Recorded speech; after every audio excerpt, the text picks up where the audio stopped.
No vídeo de hoje falaremos sobre por que as utopias não funcionam. Para quem está chegando agora, considere se inscrever no canal e deixar o like no vídeo. Roda a vinheta.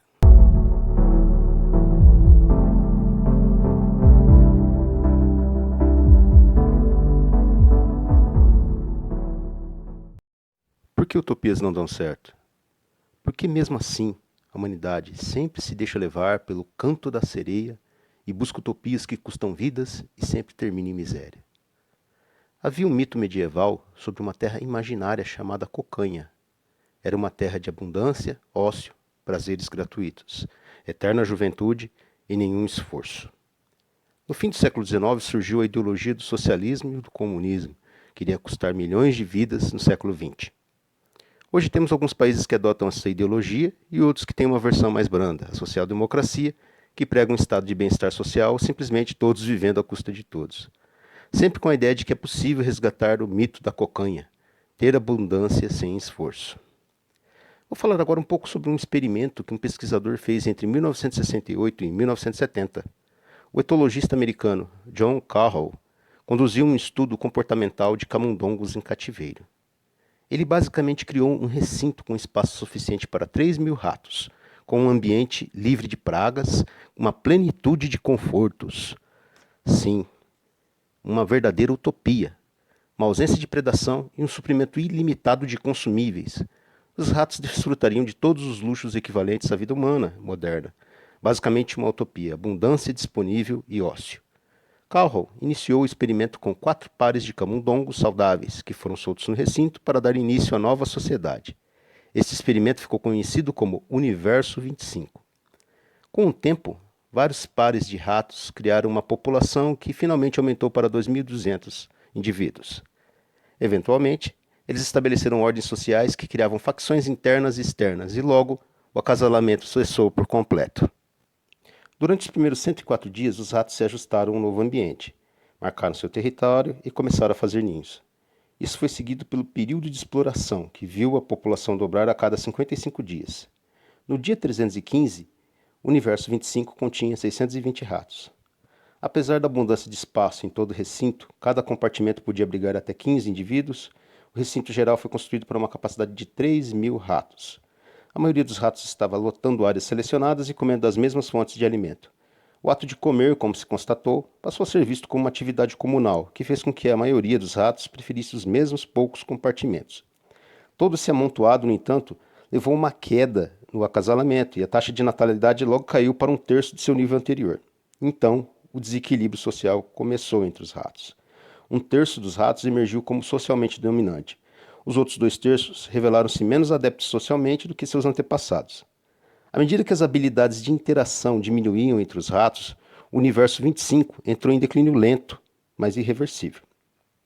Então, no dia 315, as disparidades de comportamento entre os machos de status mais alto e baixo tornaram-se mais diferenciadas. Aqueles que estavam na base da hierarquia e se viram-se rejeitados pelas fêmeas se retiraram completamente do acasalamento. Não tendo nenhum papel a cumprir na sociedade de ratos, esses machos rejeitados se afastaram dos grupos maiores para comer e dormir sozinhos, e às vezes brigar entre si. Os machos alfas tornaram-se cada vez mais agressivos e combativos, muitas vezes se lançando à violência sem nenhuma provocação ou motivo claro. E esses machos vagavam e estupravam indiscriminadamente outros ratos, independentemente do sexo. Enquanto isso, os machos beta simplesmente tornaram-se tímidos e inertes, e muitas vezes acabaram se tornando receptores passíveis de tal violência. Com os ratos machos abandonando seus papéis tradicionais no Universo 25, as fêmeas foram deixadas para cuidar de seus próprios ninhos. Então, muitas fêmeas adotaram formas de comportamento muito mais agressivo e elas simplesmente abandonavam o ninho, né? E não queria saber mais de futuros acasalamentos e simplesmente a taxa de mortalidade dos filhotes chegou a um ponto a ser cerca de 90%. Após quase 2 anos do experimento, o aumento da população cessou completamente. A taxa de mortalidade chegou a 100%. Isso marcou o início da fase da morte, que o pesquisador chamou como o período da morte, que a utopia do roedor começou a iniciar sua extinção. Em meio à violência, hostilidade e a falta de acasalamento, uma geração mais jovem de camundongos atingiu a maturidade, nunca tendo sido exposta a exemplos de relações normais e saudáveis. sem nenhum conceito de acasalamento, paternidade ou marcação de território, essa geração de camundongos passou todas as horas de vigília comendo, bebendo e se limpando. Então, esses ratos, essa nova geração de ratos, o pesquisador chamou de ratos lindos, porque eles viviam, né, em isolamento dos outros ratos, foram poupados de toda a violência e conflito, né, mas também não fazia contribuição social nenhuma. E de acordo com o pesquisador, a fase da morte consistia basicamente em duas fases, a primeira morte e a segunda morte. O primeiro foi caracterizado pela perda de propósito na vida, além da mera existência, nenhum desejo de acasalar, criar filhos, filhotes ou estabelecer um papel nessa sociedade de ratos. Essa primeira morte foi representada pela vida apática dos ratos belos, enquanto que a segunda morte foi marcada pelo fim literal da vida e extinção do universo 25. Então, ampliando essas observações sobre os ratos bonitos, os ratos que eles chamam de belos, assim como os humanos, eles prosperam com um senso de identidade e propósito dentro do mundo em geral. Experiências como tensão, estresse, ansiedade, necessidade de sobreviver e de inovar torna necessário o engajamento na sociedade. Quando todas as necessidades são atendidas e nenhum conflito existe, o ato de viver é despojado de seus fundamentos mais básicos e fica somente vivendo para fins fisiológicos, né? Alimentação e sono.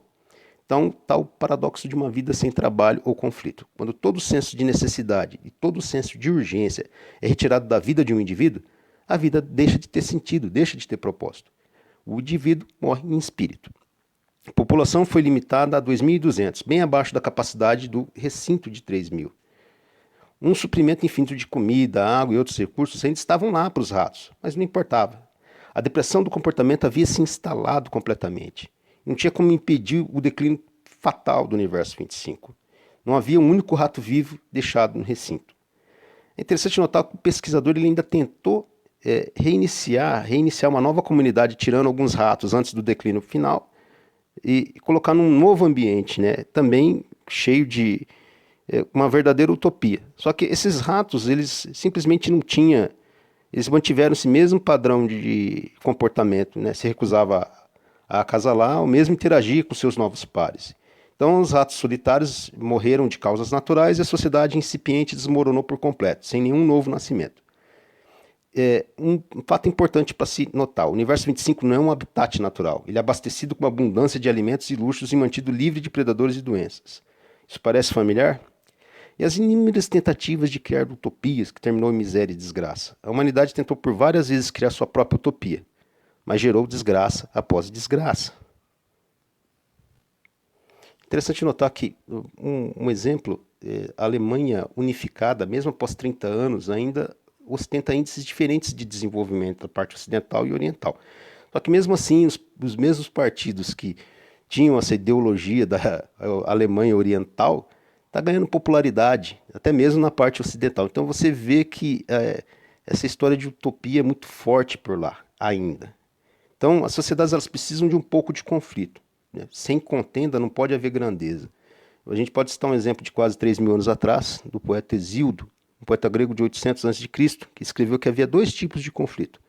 O primeiro era o conflito ruim, aquele conflito que fomenta a guerra e a batalha do mal. Mas a outro tipo de luta impulsiona os homens, a sociedade e a grandeza, que é a competição saudável.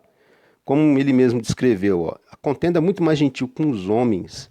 Ela incita até os indolentes ao trabalho, pois um homem fica ansioso por trabalhar quando considera que seu vizinho, um homem rico, se apressa a arar, a plantar e colocar sua casa em boas condições, e o vizinho compete com seu vizinho enquanto ele se apressa em busca de riquezas. É possível que esse tipo de ética de trabalho tenha salvado os antigos gregos de um desastre terrível. Explica-se. Há várias centenas de anos antes do poeta Hesíodo, em algum momento do século XIV ou XIII a.C., a grande e gloriosa Idade do Bronze da Grécia chegou ao fim. As civilizações daquela época, que inspiraram a Ilíada de Homero, foram destruídas por conflitos internos ou exércitos estrangeiros. Então a Grécia entrou numa era de trevas. As pessoas encontraram dificuldades, né, como migração em massa, colapso econômico do mundo conhecido. Muitas lutas, com certeza, né, gera dificuldades, mas também trazem novas oportunidades. Com o colapso de reis e governantes tradicionais daquela época, os plebeus, talvez pela primeira vez na história, tiveram a oportunidade de trabalhar para o seu próprio progresso e não apenas para o benefício da elite governante. Aqui chegamos à idade de Hesíodo, né, que ele descreve no seu poema, né, dos artesãos concorrentes, oleiro contra oleiro, músico contra músico, cada um está competindo para obter sua pequena fatia da torta. Aqui encontramos as primeiras brasas do que viria a ser conhecido como o culto do indivíduo. A ideia é que uma pessoa pode se esforçar e labutar para criar sua própria fortuna, seu próprio futuro. Então, no caso, um plebeu poderia pela primeira vez ser o autor de sua própria história. Os tempos podem ter sido difíceis, mas foi essa ideia que esse conflito, essa competição pode levar à grandeza que preparou o cenário para os chamados dias de glória da Grécia Antiga, várias centenas de anos depois, já na época do Hesíodo. Isso se chama liberdade econômica. Isso pode ser o que livra a espécie humana da extinção ou de uma distopia de ratos como o experimento do Universo 25. Se você gostou do vídeo, por favor, considere se inscrever no canal e deixe o like. Muito obrigado.